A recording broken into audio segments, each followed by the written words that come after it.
big increase in building and garden supplies may have resulted from Americans buying shovels, salt, and snowblowers. The weather also looks to be hurting the jobs market. Respondents estimated that December, January, and February payrolls were about 80,000 jobs lighter because of the weather. That includes a 32,000 hit in December, 25,000 in January, and 19,000 in February. February, though, could even be worse. Here's the increase in snow cover across the U.S. over the past 2 weeks. It affected major population areas and parts of the country like the South that never see snow. The peak came this week, the same week used to survey Americans for employment. But respondents only blame the weather for about 45% of recent economic weakness, suggesting other factors could be at work in the recent slowdown. Back to you guys. Thanks, Steve. Right, let's get back to Jim McCollum. Jim, we've talked about this debt story throughout, the compare and contrast. And then, of course, you've had the Harvard studies from the likes of Reinhardt and Rogoff and that about sustainable debt levels as well. There's no doubt about it. I mean, we're comparing US and Europe. They've both got horrible size of debt levels compared with sustainable historic levels, haven't they, as well? I did say the US was a better debt profile. You agreed with me as well. But is it still a huge problem with $17 trillion debt? In the US, I don't think it really is yet, and it needn't become one. The reason I say that is, although the absolute debt level is at a fairly high level by historic standards, the cost of service is not. And I think there are structural reasons why interest rates may stay quite low for the next decade or so. So I don't feel any sense of apprehension about the US debt level. I do about Europe, because the debt levels absolutely are higher. They're not distributed evenly across the Eurozone, and the growth rate is basically zero. On one point she raised there, why are you not worried about the cost of servicing it in the States when in Europe we can do exactly the same tools, and the ECB can do exactly the same as the Fed? Well, they don't, though. I mean, they said they'll do what it takes. Well, they have, but can they really do what they need to do, which is zero or negative interest rates and quantitative easing? The Germans made a lot of noise. The Germans on the ECB Council, as far as we can tell, made quite a lot of noise about the last reduction in the Eurozone interest rate. I would argue that the ECB has not gone far enough if you take the Fed's playbook. Why is the euro trading so high then at the moment?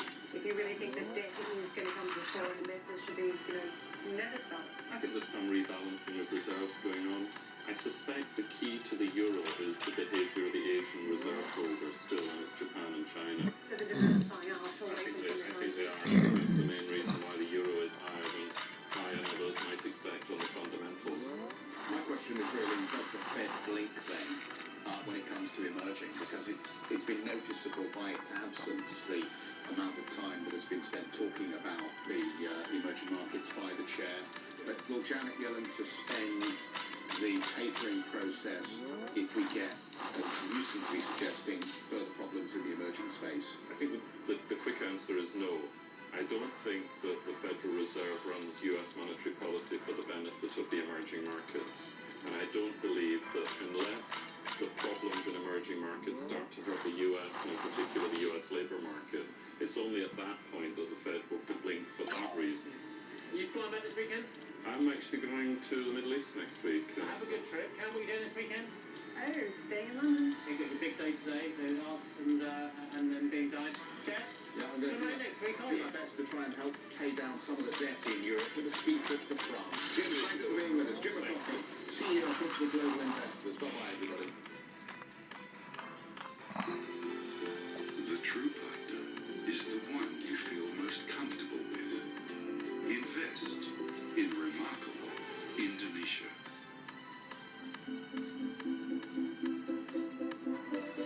What really differentiates Saxo and the Saxo platform is the fact that they are user-friendly platforms, that we have multi-asset capabilities, and that we have unique content that will allow people to make informed decisions about their trading. I know of no other platform like that in the world.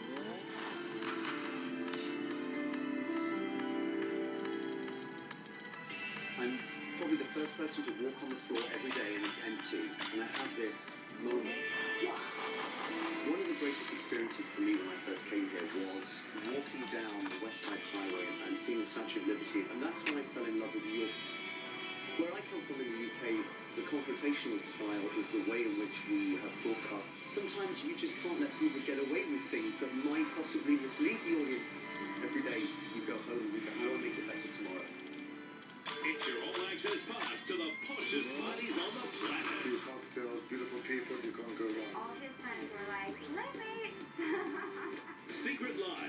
super rich. This weekend at these times. Challenge Japan. Get the latest stories from Japan as they happen on the ground. In this episode, reshaping traditional rice crackers. Technology for simulating accidents. Craftsmen who support manufacturing in Japan. And an outlook on the future of Japanese sake. Every week, direct from Tokyo, Channel Japan.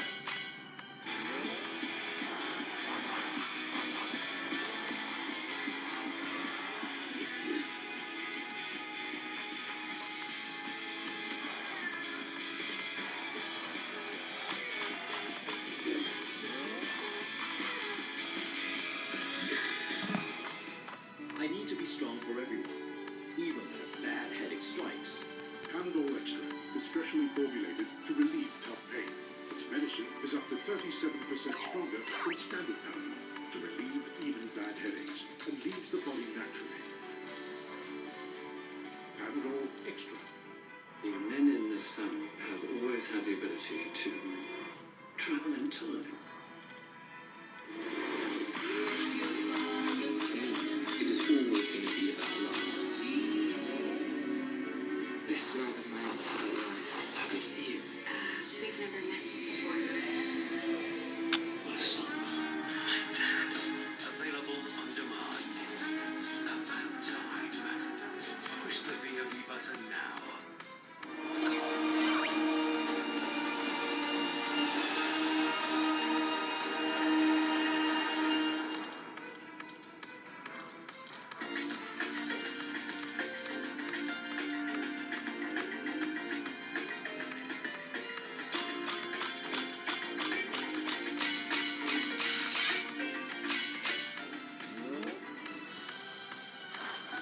Be where you want to be.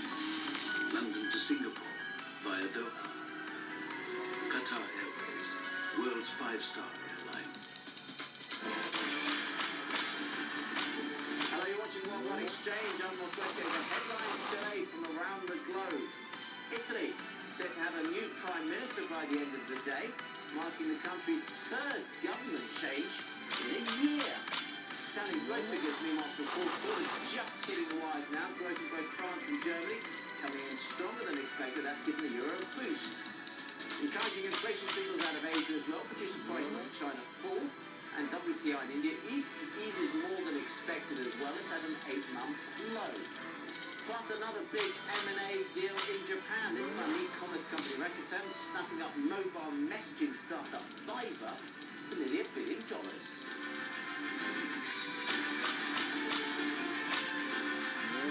You're watching Worldwide Exchange, bringing you business news from around the globe.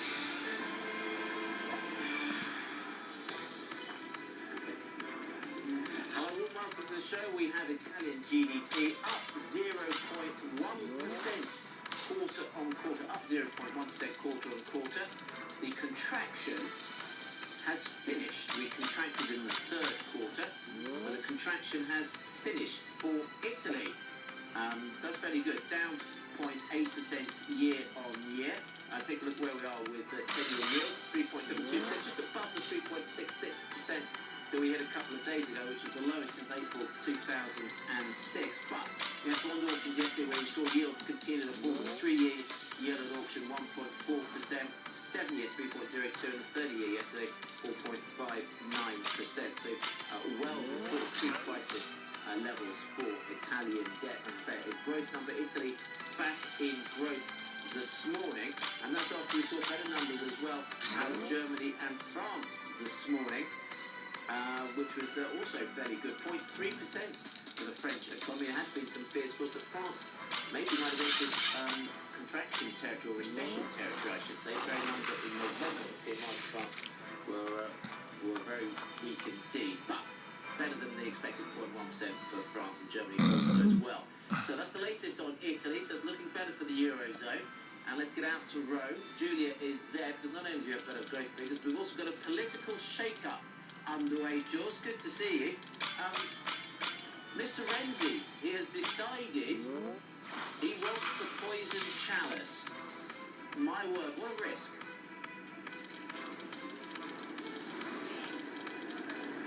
I know, what a political gamble he's making, but he made the point yesterday, Ross, that unfortunately sometimes you have to take risks, and he said he was putting Italy before his own personal political future here, and it really does feel that that's what he's done. He's going to take the baton now from Enrico Letta and see what he can do as far as his country's concerned in the reform process. What he did say that was very different from where we were a year ago, 10 months ago when Enrico Letta took over, was that he said he wants this government to be in place until 2018. So far more enthusiasm, far more optimism about just what he can achieve here, which I think has been taken as a very positive sign. The other thing that he did, of course, was rule out fresh elections. No fresh elections until we have electoral reform, and I think that's certainly having a calming influence on the markets. The key question is, can he do this? And we were saying this yesterday too, there's risks. It's looking like he's going to pull together a coalition very similar to Enrico Letta, and of course he struggled to implement reforms. Why will Matteo Renzi be any different? This is one of the crucial questions. We also have the Berlusconi factor, as we always do here in Italy. Will he pull support from the electoral reform process? And then the other thing here is that we're already hearing people talking about the fact that he backstabbed Prime Minister Enrico Letta, that he's gone in the back door, and that he'll now have an agreement with the centre-right potentially, which are all things that he promised he wouldn't do. So, Ross, as you quite rightly say, when you put yourself on a pedestal here, you're asking to be torn down. But right now, what we're waiting for is a formal resignation by Prime Minister Enrico Letta to the President. That's likely to happen later on today. Now back to you. All right, Jules, thanks for that. Nice to see the sunny weather there in Rome. Plenty more to come from Jules. Joining us from Elke Barnes, Chief European Economist at Morgan Stanley. Elke, very good morning to you. So, look, growth numbers in Italy, we're not contracting, up 0.1% quarter-on-quarter. France up 0.3%. Is that it? Are we out of the woods? We're not going to slip back, are we? Well, I think it's too early to tell, really. The numbers are indeed better than expected, especially the German, the French, and also the Dutch data this morning. That could mean that the euro area will show a rate of expansion of 0.3% in the fourth quarter, which is broadly in line with what the ECB had penciled in all along. But this is only the start. There are many headwinds coming from the currency, coming from the asset quality review. So I think it's way too early to say that Europe is out of the woods. Yeah, you talk about this fine line, recovery subdued and fragile. How big are the disinflationary pressures going to continue to be?